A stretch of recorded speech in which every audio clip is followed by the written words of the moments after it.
Good afternoon. If we could go ahead and get started. My name is Merwin Chambers. I'm with the Friends of the Gwinnett County Public Library. I'll just have to speak a little bit closer. I'd like to thank you all for coming out this afternoon. As I said, I'm representing the Friends of the Gwinnett County Public Library. I'd like to thank you for coming out to Norcross this afternoon. This is one of our Meet the Author series programs. This year, a Gwinnett County Bicentennial program. Gwinnett County is 200 years old this year. I think we've got a great history. Our panelists this afternoon are Edith Holbrook Edie Riehm.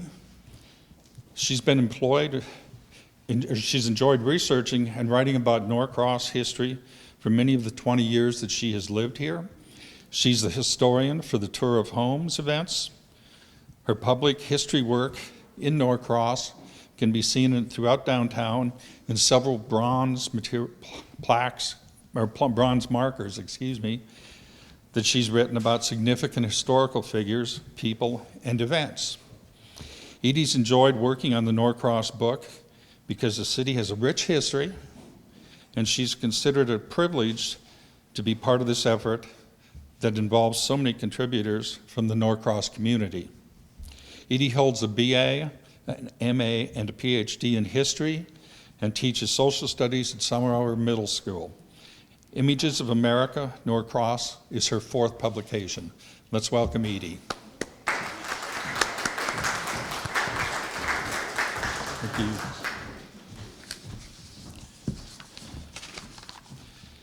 Next, we have Cate Kitchens. Cate is a graduate of the University of Georgia with a master's degree in vocational rehabilitation and counseling. For several years, she worked for the state of Georgia, followed by a successful 17-year career in sales. In 2010, Cate took over management of the Norcross Welcome Center. She's responsible for the creation of the permanent display on the history of Norcross, which is located at the Welcome Center. Her duties have grown to include the Norcross Cultural Arts and Community Center, where we're meeting today, the rectory, and the position of downtown manager. And she is the co-writer of the book, Norcross. She's graciously agreed to be the moderator of today's panel. Let's welcome Cate.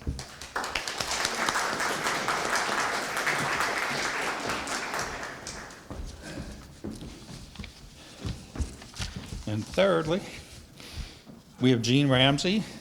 Jean is a graduate of the University of North Carolina at Chapel Hill and of Georgia Tech.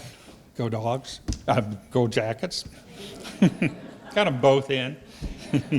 He's had an active interest in history of the Atlanta area for many years and has taken on various roles for the Atlanta and Gwinnett Historical Societies, the Atlanta Preservation Center, the Historic Oakland Cemetery Foundation, among other groups. Collaborating with Edie and Cate on the creation of Images of America, Norcross, has been a memorable opportunity for him. Let's welcome Jean.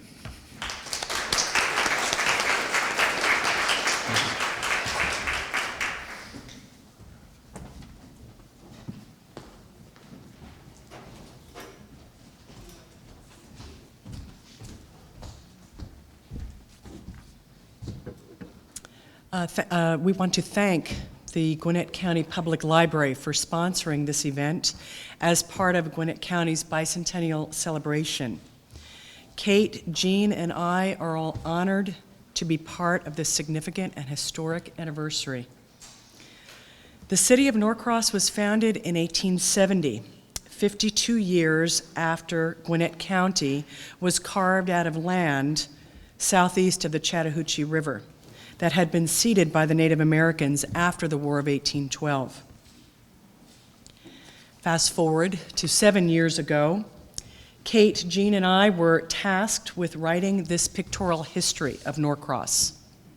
This project turned into a community-wide project as so many people graciously shared their pictures, photographs, and stories with us. Today, we are delighted to share with you some of those stories and photographs that the residents, old and new, shared with us. And so we must also thank all of those who contributed to the book, because without their generosity, this book would not have been possible. So I think we should give all of those people a round of applause. Each of us will now take turns sharing some of these stories with you.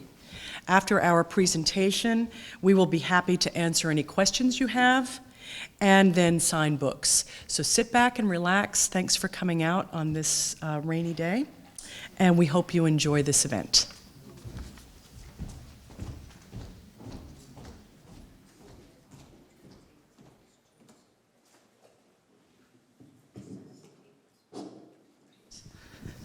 Okay, thank you for that lovely introduction. My name is Edith Riehm, and I'll be the first speaker this afternoon.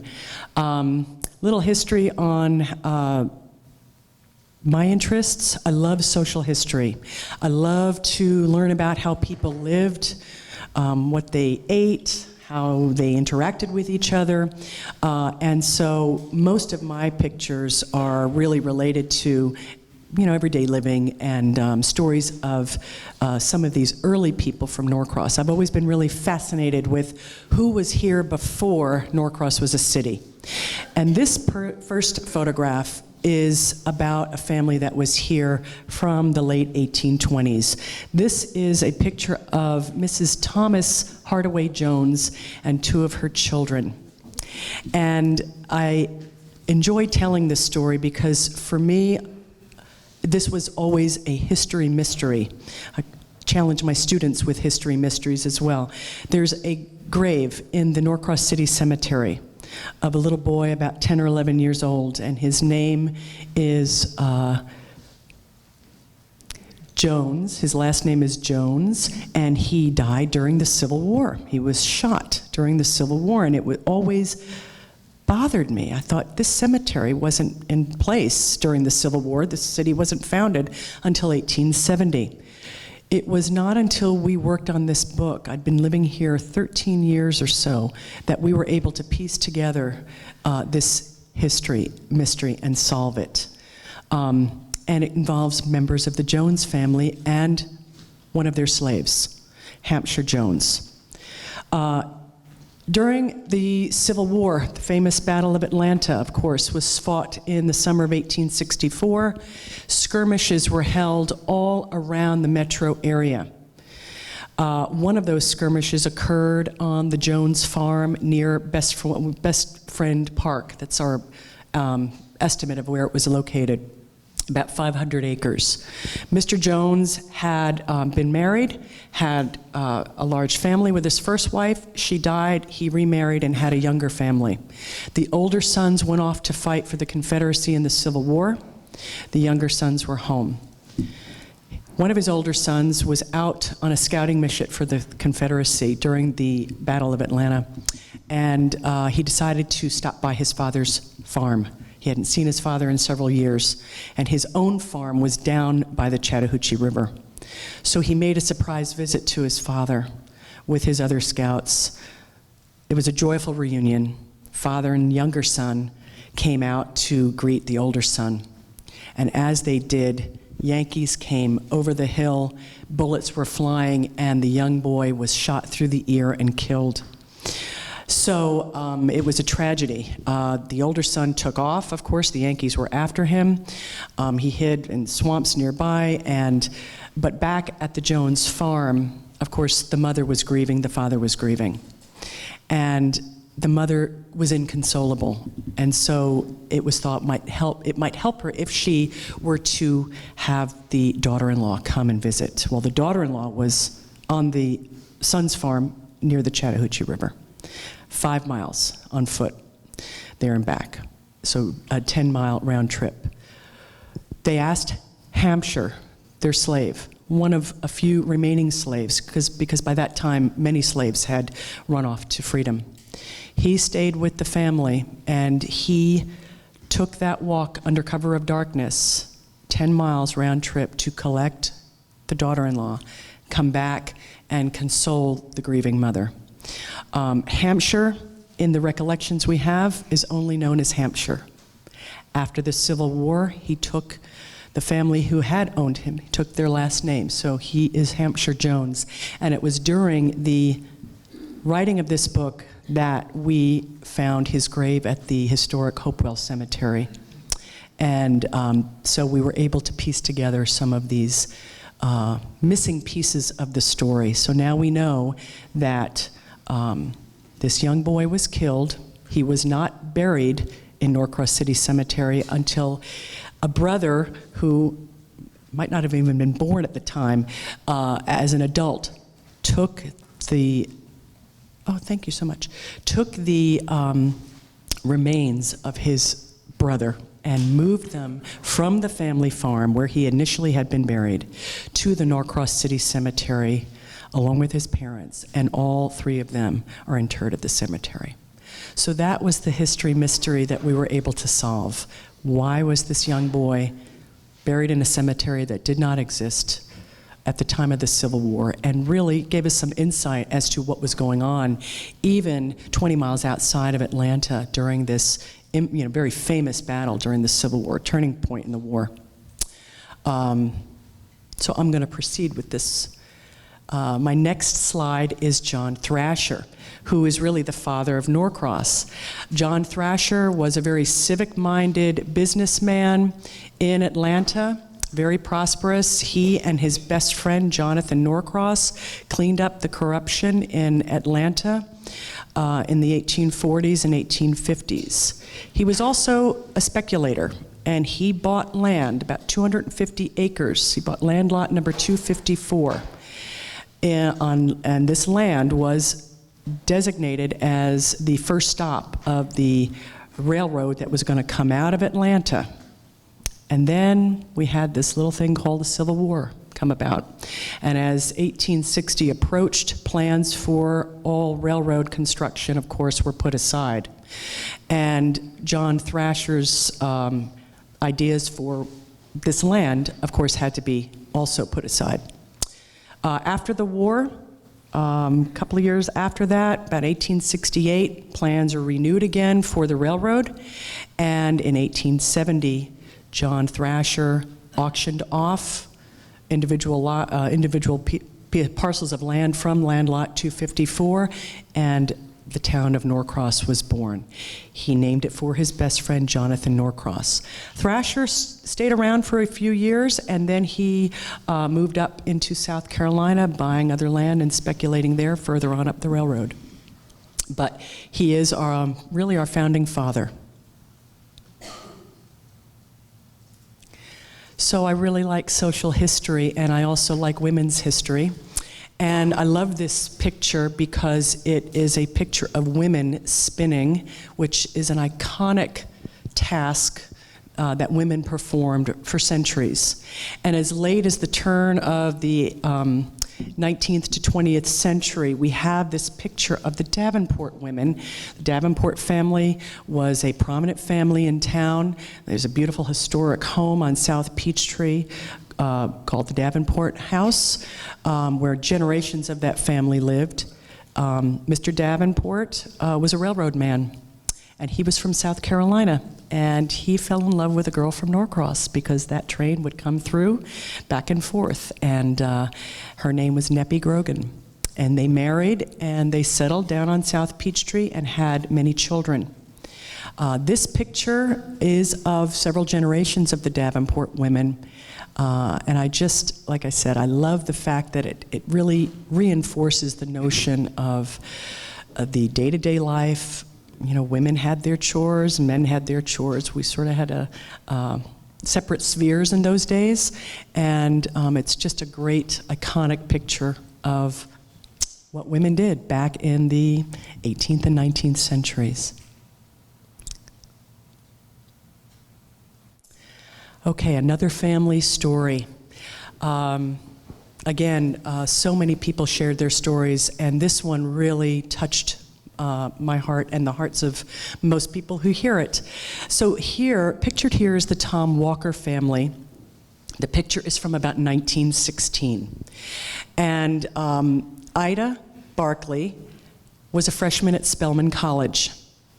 She came from a well-to-do family, and when she was a freshman, she met Tom Walker, who was a farmer up here in Norcross, and she fell in love. They both fell in love. And without her parents' approval, in fact, against her parents' desires, she married Tom Barkley. Tom Walker. They really felt she was marrying beneath her station, but she married him anyway, and they had 2 children. Several years later, her parents enticed her and took her away to Baltimore, leaving Tom alone to raise the 2 children. So they physically separated her from her husband, the love of her life, and her 2 children. And she died at the age of 35, really from a broken heart up in Baltimore. Tom Walker stayed here, living in Norcross, and it was through his descendant that we got the photograph and the story. And that was from Deborah Walker Little. 1992, presidential campaign. You think Norcross is big time? Well, look who came here in 1992. George H.W. Bush was on the campaign trail. So one day, Carl Johnson, who owned Johnson's store, which was one of the longest running stores in the downtown area, he noticed some men in suits walking up and down the railroad tracks. And, you know, this friendly guy came out of his store and, curious, went up to the guys in suits on the railroad tracks and said, "What's going on?" Well, and they said, "Well,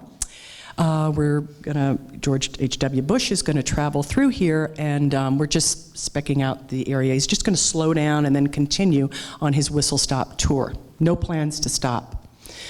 And Carl, you know, friendly guy, a real great ambassador for Norcross, started telling these men all about Norcross and his family's history with Norcross. They were so interested and so delighted with these stories that plans changed, and they decided then that George H.W. Bush was going to stop and talk in Norcross. And Johnson's store became ground zero for that event. So thousands of people came out on this day in the fall of 1992 to hear President Bush talk about his plans for America. And the Secret Service was everywhere, and it was so exciting. And it really put Norcross on the map. And, you know, we've got other famous dignitaries who have come as well, but this was the one I chose for this talk. So I'm now going to turn the storytelling over to my colleague and friend, Cate Kitchen, and she's going to pick up with this talk. You can use my mic. Thank you so much for your attention. Well, take a look at this photograph. This is my all-time favorite of all of them that we collected. And it's probably because there's so much attitude. And it also helped me figure out why Edie and Jean just loved history.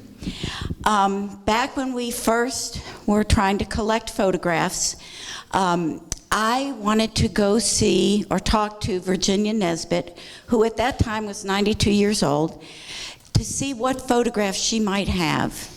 Well, I couldn't find a phone number for her, so I just popped over to her house on a February afternoon, and it was rainy, and she opened the door, didn't know me from Adam, and said, "Come on in, honey." And I ended up staying there for 2.5 to 3 hours, just listening to her stories. And although many of her photographs were burnt in a fire, she talked about her life, and she and her husband, her children and her husband, she had many stories about him, and his name was Joe Pink. And so you know, Joe Pink died in the, I think it was probably in the maybe late 50s, early 60s. She told me all about it, and that was that. I left with no pictures. But that very next Saturday, Edie and Jean and I were scanning photos in the Welcome Center, and in comes Jack Reynolds, and he has a lot of photos. And he had this photo, and I just, you know, loved this photo, and when I turned it over and looked at the back, the third boy from this side here is Joe Pink. And I just couldn't believe it, so the dots got connected. And here, this was 1925, and his wife was still alive, and still is. But it really made me, it connected the dots of how history affects us. So that was my all-time favorite. Now this home, of course, is the Winborn home. It was built in 1880. It was purchased by Tom and Leslie, oh wow, I just had a, oh my gosh, Ivy, of course Ivy. And they purchased it in 1940, and Thomas Ivy gave me this photo, and he said that this was a house that all the teenagers came to hang out. And that they would wake up and come down in the morning, and sometimes there would be a bunch of teenagers asleep in there. But this house was also used as in a film. It was a comedy, it was called Fast Food. It was in 1988, long before Norcross became, you know, a place to film movies. So I thought that was very interesting.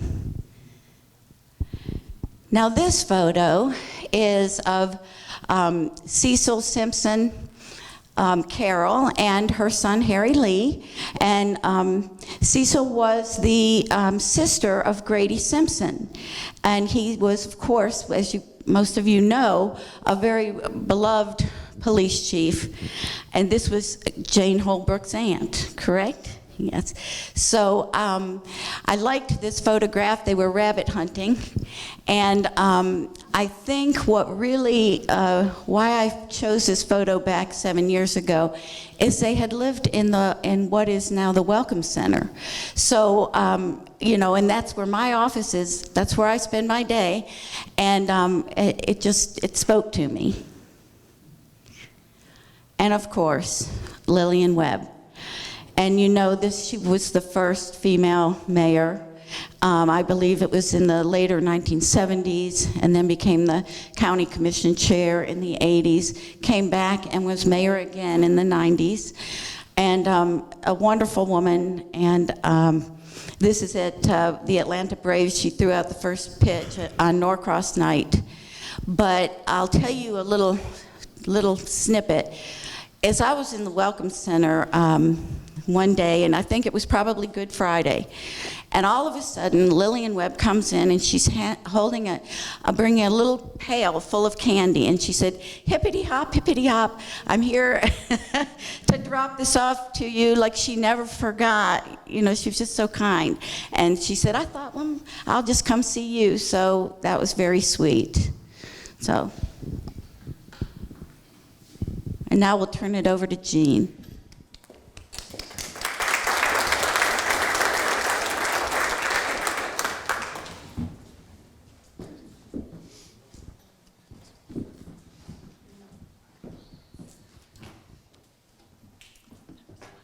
Thanks, Cate. One of the challenges that all of us had in preparing this presentation was there was so much to talk about, and how do you single out one thing or another? So we've all just picked out a few favorites, and there's a lot more in the book, and a lot of other things out there. And so many people have helped us. But one thing I wanted to do was try to recognize some of the veterans that we've had in the community over the years. And you look back. World War I had a big impact on Gwinnett County, on the United States in general, because the United States had a very small army at the time the United States entered the war in the spring of 1917, and it quickly raised several million men into the Army. There was a huge training base down at Chambly where the airport is there today. And the rifle range associated with that was here in Norcross. And so I thought it was appropriate to single out some World War I veterans. And these pictures here represent them in the upper left corner there. The tall guy, who's third in line there, was Carl Garner. And that's Carl Garner Sr. And we're lucky enough to have his son Jimmy here today. With us. Carl went into the Marines when World War I started.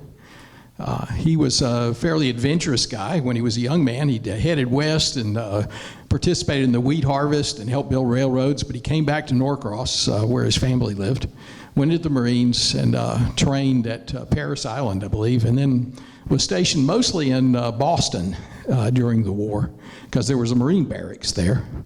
And then he came back to Norcross after his service and served as mayor, was a retail merchant, delivered mail for the post office, so did a lot of things.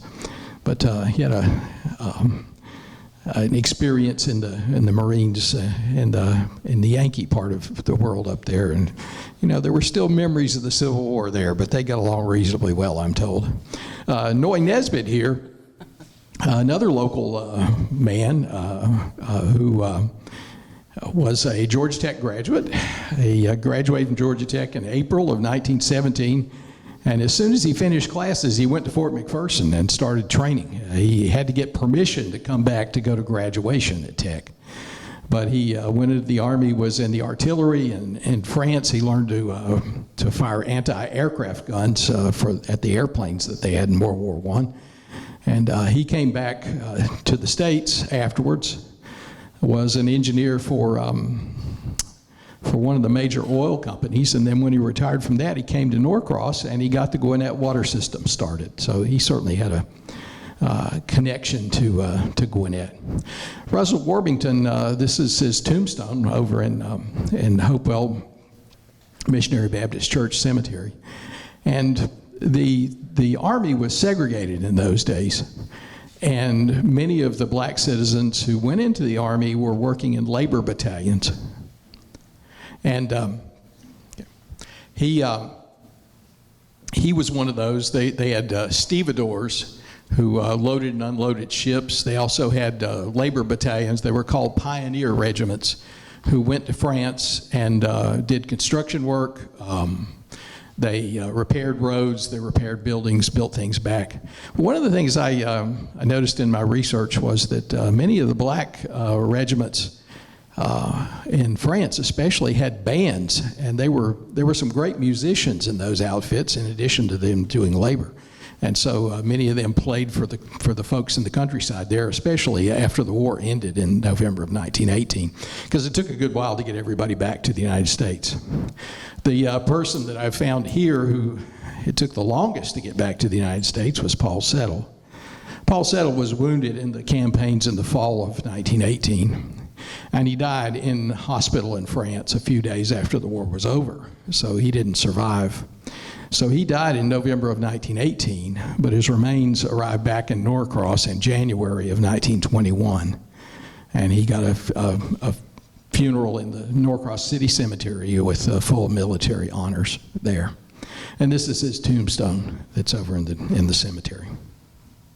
So those are some of our World War I veterans. And while we're talking about this, I want to mention that we have an exhibit planned on the impact of World War I in Norcross and the county that's going to be over in the rectory in about a month. So those of you who are interested in that topic, please come back. We're going to have an event there, and that again will be part of the bicentennial celebration. So these are some of our World War I veterans. These are World War II veterans. In the upper left there is Ed Mulder, who lived here in town for many years. He went into the Army during World War I, served in North Africa and in Italy, and there was a lot of tough fighting in Italy that he and many others participated in. And then he went up to France and was in the Battle of the Bulge. And the Battle of the Bulge was essentially the last effort by the Germans to turn back the Allied invasion of France. And and they tried to split the Allied forces. And Ed and many, many others endured extremely harsh weather because this was in the middle of the winter, 1945. And he was in the hospital for a while afterwards because of the frostbite that he suffered from. But he came back out and went back into the Army. Kenny Walker, Edie talked about the Walker family. Kenny Walker went into the Army. He's here with his family. And he was serving, he was assigned duty as a cook at a military camp. I think it was over in Alabama or Mississippi. And the story we heard was that he had trained, one of his jobs here in Norcross before he went into the Army was as a cook. So he knew how to do this. And he found that the recipes that the Army was using were not very inventive. You know, they perhaps were nutritious, but nobody was real happy with the food. And so he finally convinced one of the persons in charge of the kitchen where he was, you know, I can do better than this. You know, I can take the same stuff and make something that tastes better. So they finally agreed to it. So one night he prepared, you know, he came up with the recipe for preparing the food. And it was a big hit with everyone in there who was there, including some high-ranking official who'd shown up to inspect the camp or something, and you know, a colonel or a general of some type, and the general reportedly said, you know, whose idea was this food? And he said, well, this is a guy back in the kitchen. He said, bring him out here. You know, so called out of the kitchen and said, you're a private, right? He said, yeah. Now you're a sergeant. You know, you use your initiative to do a good job. So he got rewarded for that. This is Thomas Johnson. He was one of the Johnsons in the Johnson. He was Carl's father. Edie mentioned Carl. And he went into the Marines at the start of World War II, or actually before the war started. And he volunteered. And at that time, you know, the United States was not in the war, but they were sort of helping the British. And one thing the United States decided to do was send troops to Iceland to protect Iceland from German invasion. Well, there were complications because we weren't at war, and the legal situation was that President Roosevelt could not send the Army to Iceland because there were laws that said the Army can't go outside the United States without permission by Congress. And so he could send the Marines. So Thomas Johnson was in the Marine unit that got sent up there, and they stayed there for much of the war. And I ran across a story recently that his father, Edwin Johnson, who was running the store here in town, got word from his son, who was up in the Northeast, that he was going to leave soon. And so he decided he wanted to go out and visit his son. So, you know, he didn't know when he was getting out of there, so he wanted to get to New York as quickly as possible. So he talked to the agent over at the railroad station here in town and said, I need to catch the next train to New York. And at that time, very few, if any, trains stopped in Norcross. You had to perhaps go to Atlanta to catch the train. And the guy said, okay, I'll take care of it. So he got some torpedoes. Torpedoes were these devices, not the torpedo you think of from a submarine, but they were sort of explosive charges, and not very big explosive charges, but the railroad people could put them on the tracks, and when the train came across, it would cause them to explode, and this would get the attention of the engineer. They weren't big enough to do any damage, but the engineer could hear it, and that was a signal to him, there's something ahead you need to stop for, so he could hit the brakes. So they put some torpedoes out on the tracks south of town. The next train came through, it heard it, it stopped. It slowed down enough that Edwin Johnson could get on the train. And then and the guy gave me the flag, and he kept on going. So he got on the next train with the help of his buddy at the railroad station. So, and that's Thomas's father. And a few more veterans. Harold Medlock is in the center here. Harold Medlock was from the area here, and he was a great historian. He knew a lot. I'm told that he could tell you stories about everybody who's buried over at Mount Carmel Cemetery. But he served in Korea in that conflict. Rufus Dunnigan is in the center here. He was in the Army after World War II. He served in Germany in the 1950s. And this is John Adams, who served in World War II, in the Korean War, and in the Vietnam War as well. And according to what he said, that shotgun is the shotgun that his grandmother used to kill her second husband. But I don't want to get into that story, though. So. And this is one of my favorite train wrecks from the city, and there have been lots of train wrecks here. In case, you know, what, 2 or 3 in the last week. But this is from 1942, and a passenger train came through one night, and it hit a truck at the Autry Street crossing. Who would have thought? Well, both locomotives on the front of the train went off the tracks, and I found a quote from somebody that said one of them wound up down close to Rakestraw Street down there, and the other one was right in front of Paisanos, essentially, or the depot there. And somebody said, you know, if the one down the tracks had fallen earlier, or the one up the tracks near Paisanos had fallen the other direction, it would have demolished the depot, and then we wouldn't have a restaurant there today. But luckily, both of them fell the other way because they were huge. And also, luckily, no one was badly hurt in this wreck, and they got the track cleaned up within a day or so, and everything was running okay. But it certainly looks bad. And the 2 quotes I found, there were a number of newspaper articles about this. One soldier who was on the train said, you know, I was in the middle of eating a sandwich when we crashed, and I don't know where the sandwich went. I wish I still had it. And some other fellow said, well, you know, I was down here on business, and I flew down, and that concerned me, so I took the train back. And a side story, that engine there is now in the Smithsonian in Washington, D.C. The Southern Railway refurbished it and later donated it to the Smithsonian. So you can go see number 1401 if you want to. And this last picture is Ben and Grady Summer Hour. They built a house that's at the corner of Sunset and North Peachtree. And the Summer Hour family's been here.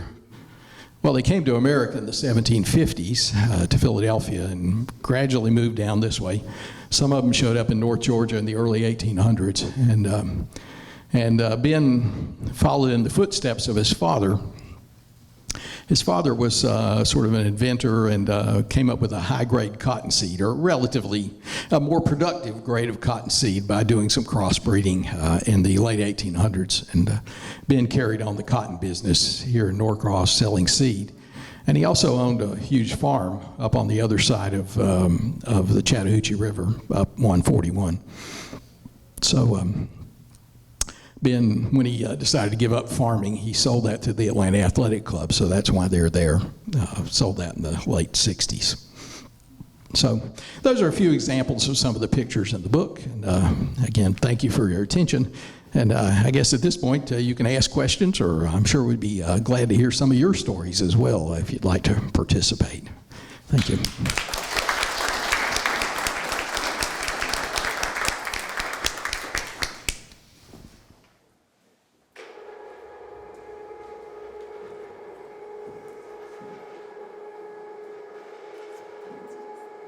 So we'll open it up for anyone who has any burning questions about the history of Norcross or anything what we shared with you today. When did they remove the second track? Okay, so the question, in case you didn't hear it, is when did they, meaning the railroad, remove the second track? Gene? We're going to defer to you on that. We're not quite sure. It was there in 1942, and I think I read somewhere that the railroad pays less taxes because they don't have 2 tracks there. So they probably took them out everywhere they could. I don't really know. Oh, yes, we're just reminded to use our mic. Could you repeat it into the mic? Sorry, sure. The track was obviously there in 1942 when the picture was taken. But I don't know when it was taken. The second track was taken out. You know, there are places along here where there are 2 tracks. But I think their switching capability has gotten better so that they don't have to have 2 tracks for the freight trains they run these days. And I think they pay less taxes if they have fewer tracks in a given location. That's part of their motivation, but I'm not sure about that. Yes, Frank. Thank you all for doing this. It's very enlightening for a 3-year veteran of Norcross. I'm a baseball fan, and spring training is going on right now, and I know that Norcross has had a history of baseball players. I wonder if there's some famous ones that we may know about or have heard about in the past or present. There are. I think we can all probably contribute to this answer. Norcross was really a great farm city for players, semi-pro and professional players. There's a bronze plaque up at Lillian Webb Park that was written by John Adams and Carl Garner Jr. All I was the scribe, and put their words in bronze, and they have told that story very, very nicely. People used to gather, stores would close on Wednesday afternoons, and everybody would go to the ballpark, which was the first incarnation of Lillian Webb Park.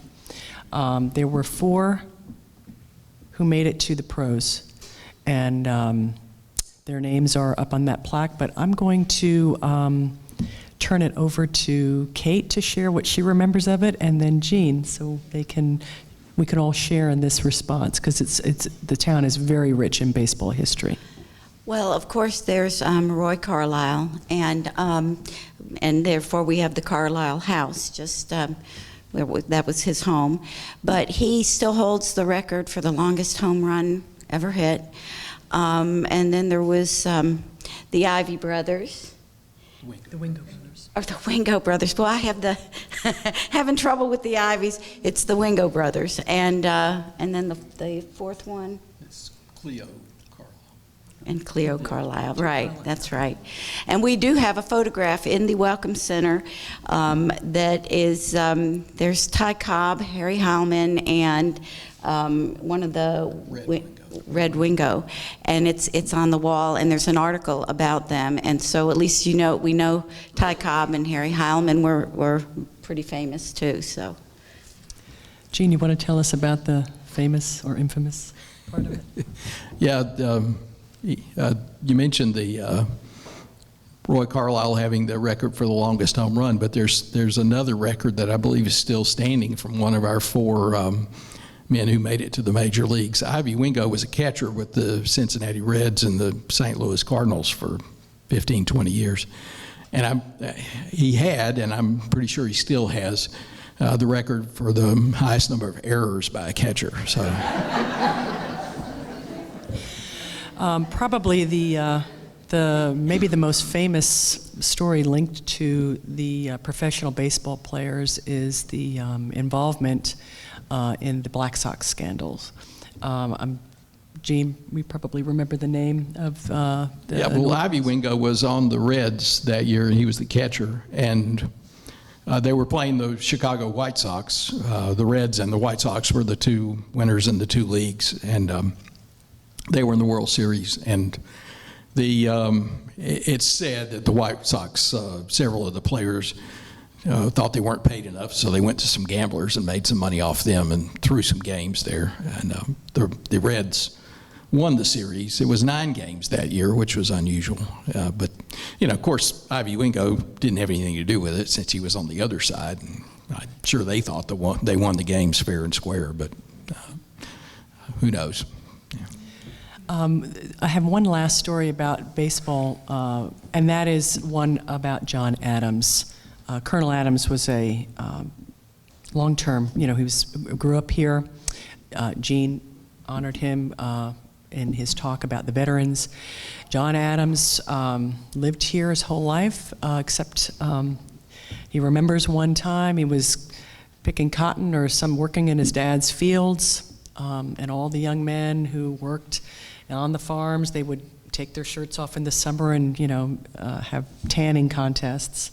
Anyway, he remembers one day he was out working in the fields, and he was primed to be a professional baseball player. He, I think, had signed a contract or was about to sign a contract. That's how good he was. And he was out in the fields one day, and he heard a noise, and he looked up, and he saw an airplane for the first time in his life. And he said, I'm kind of interested in that. And of course, once Pearl Harbor, the event at Pearl Harbor occurred, he went and he joined the Army Air Corps. But prior to, and he had his whole career in the Army Air Corps, which turned out to be the Air Force. But prior to that, he was on track to becoming a professional baseball player. So the history is very rich. Yes, Bob. Earlier in your presentation, in one of the slides, you mentioned a lady named, I think it was Nebby Grogan. Yes. Would her family, by any chance, be the ancestor of our police chief, Bill Grogan? Her name was Neppy Grogan, and are they related? Yes. Take it away, Cate. Yes, they are related. And I don't know if it was Bill Grogan's great-great aunt or great-great-great aunt, but yes, they are related. It's a great connection. Thank you, Bob. I didn't know that.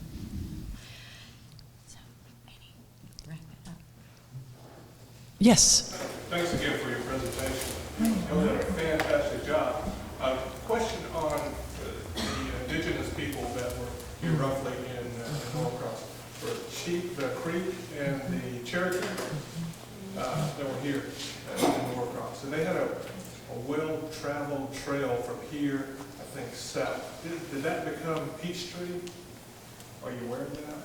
The Hightower Trail. Yeah, it's my understanding that Beaver Ruin Road is a trail. It was War of 1812. 1812, yeah. Well, I know that Linda Graves is here on the front row, and her family lived where the Graves Elementary School is over that way, on the other side of 85 today. And I know that in the past there have been archaeological expeditions over there, and they found evidence that the Native Americans were harvesting, I believe, sandstone there for making implements, that kind of thing. So they certainly were around here, and there were trails through this area. My understanding is that, you know, during the War of 1812, the Peachtree Road was built. So, well, I mean, wasn't a paved road like we think of a road today. And I think they used Indian trails to the extent possible to do that. So that, you know, if I was tasked with doing it, I'd find the easiest way possible. I'd like to think so. I'm sure they did too. It was from Fort Daniel down to Standing Fish Street. Right. Yeah. There was Opened it, and then they went back and widened it to a wagon because it was to take supplies from the Chattahoochee down there up to Fort Daniel. Yeah, there were forts, sort of, one up at Hog Mountain up in northern Gwinnett County, and the other in the city of Atlanta today. Of course, Atlanta wasn't there then. But, yeah, where the waterworks is on the Chattahoochee. So there was a road built between them during the war. Some of the artifacts go back to almost 4,000 years ago that were found at the Graves Park, and they're on display at the female seminary. Yeah, there's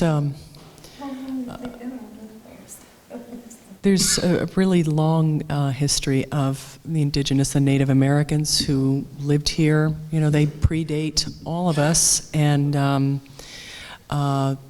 unfortunately, Greeks and the Cherokees were kept ceding land to the United States, willingly or not willingly, and in the end, of course, most of them, the ones who did not hide or escape otherwise, were forced to participate in the Trail of Tears in the late 1820s, or early 1830s.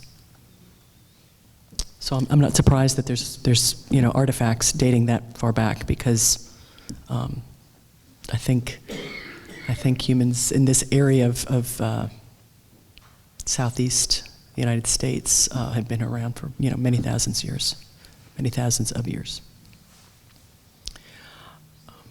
Yes. When I first came here in the 70s, Norcross was kind of a sleepy little backwater town. I thought it was charming, but it wasn't a place that you'd want to live. What do you think has made it grow into the dynamic force that it is now? Wow. How much time do we have? That's a great question, Barbara. There have been several attempts at revitalization for Norcross over the past several decades. I know there was a concerted effort in the 80s to revitalize the downtown, and then also into the early 1990s, some families took over their stores again and really tried to kickstart the revitalization and if you will, people moving back into town rather than people moving out and further into the suburbs. And then in the late 1990s, early 2000s, there was in general, I think, a real move by lots of people to move into the city. And I think part of that was sparked by the Centennial Olympics. And people really wanted to move back into the city of Atlanta, and then they were looking for other cities. If you couldn't move into Atlanta, well, where else can you have live, work, play areas? And Norcross had this charming downtown that was beautifully preserved because it was bypassed by I-85 and the extension of Peachtree through Peachtree Industrial Boulevard. And thankfully, the city was really saved from people having to cut through or roads being built through it. And then over the years, it's just been a community that has been blessed with civic-minded people who value what we have here and wanted to make it better and make it a destination. And it's been a concerted effort on a lot of people. We've been blessed with volunteers, talented people, our community leaders, our mayor is here. So it's really been because of the people who live here, who created, rather than being subjected to change or forced to change, we opted to create our own destiny and make sure that what happened to Norcross was what we wanted to have happen to Norcross, so that, things change. That's the way it goes. But we wanted to select how we changed so that we could continue to enjoy the beauty of this town and the rich history that it has. Thank you, Barbara. Anybody else? I'm sorry, anybody else want to comment on that? No, okay. Yeah. I was a teacher at Norcross Elementary from 1986 to 1999, and I did some study of the history of Norcross. What can you tell me about Edith Buchanan and his impact? Oh, sure. The town? Yes. Anybody want to chime in? I mean, I can, but I've been talking, so. No. Edward Buchanan, he was a young boy here, not quite sure exactly how he wound up here, but he was adopted by a local family. And he learned to, he became a very good telegraph operator. He went over to the Norcross depot and learned to use a telegraph device. And in those days, to some extent, the faster you could send messages, the more money you could make, because things needed to get down the line quickly. And he decided to go wandering sometime in his teenage years. And he would take the train, and anywhere he got off the train, he could get a job, because good telegraph operators were always welcome in the Western Union office, the railroad office, that kind of thing. And he wound up in New York City and became a stockbroker and used the talents he had to, because in those days, there was no exchange, electronic exchange like they have today. The stockbrokers communicated with each other via telegraph. And, if you wanted to sell something, you'd have to figure out who was going to buy it and sending messages back and forth. And he was a big benefactor to Norcross. He did not forget his background here. And so he donated money to help build the original library building that's there on North Peachtree Street. He also made a donation to the Atlanta City Zoo, and they were able to buy a zebra, and they named it Buck in his honor. And his most visible asset is not only today the library, but diagonally across from that is the Rock House that's there on the overlooking Thrasher Park. And based on what I've read, evidently that house was designed maybe by some architect he knew up in New York, and they created the rock facing somewhere else and shipped it in by train and just assembled it there. So that house was owned by his mother for a while, and then after she passed away, there were several other owners over time. But he was certainly a big impact on the community. He came back here in 1907 on the 4th of July, and the town had a big to-do in his honor. And they had a big picnic. The Johnson Lake, the Johnson House on Barton Street. At that time, the Johnsons owned maybe 100 acres back behind there, and there was a lake on the property. And you could buy a ticket and take your family to the barbecue in honor of. There was a public ceremony in Thrasher Park, and then afterwards there was a big barbecue, and so you could take your family, and it was like $2 you could take your family, and or a young man could bring 4 young ladies with him. It was something like that. They had the rules, and so it was oriented towards getting a lot of people there. So, but he was a popular figure here in town. And then he lost everything, and he wound up. Well, he's buried over in the city cemetery, but his Sunday school class purchased the tombstone that's there, and he didn't have any money left by 1910. So he rose very quickly and fell very quickly as well. So. Okay, we have. Can I just mention one last thing, because Sure. I think it's appropriate about Edward Buchanan, and Jean mentioned he donated money for the library, and I think it's appropriate that we mention that the Women's Club in Norcross, back over 100 years ago, used that money to create, well, they had created a library already, and the Norcross Library is the first library in Gwinnett County. So I thought we should really recognize that. Okay, we have time for one more question. Anybody? Anybody have a book that, okay. This isn't history. I wonder, you have the summer concert series here. Has any thought been given it to moving it to a larger venue? Well, we did just have our retreat for the year, and that did not come up. But since we have the mayor right here, maybe we will talk about that. That may be it may become necessary because they're so very popular. There has been some discussion, and we'll talk about that offline. Any other questions? Thank you. And if anyone has a book that they would like signed, you can bring it up. We'd be glad to.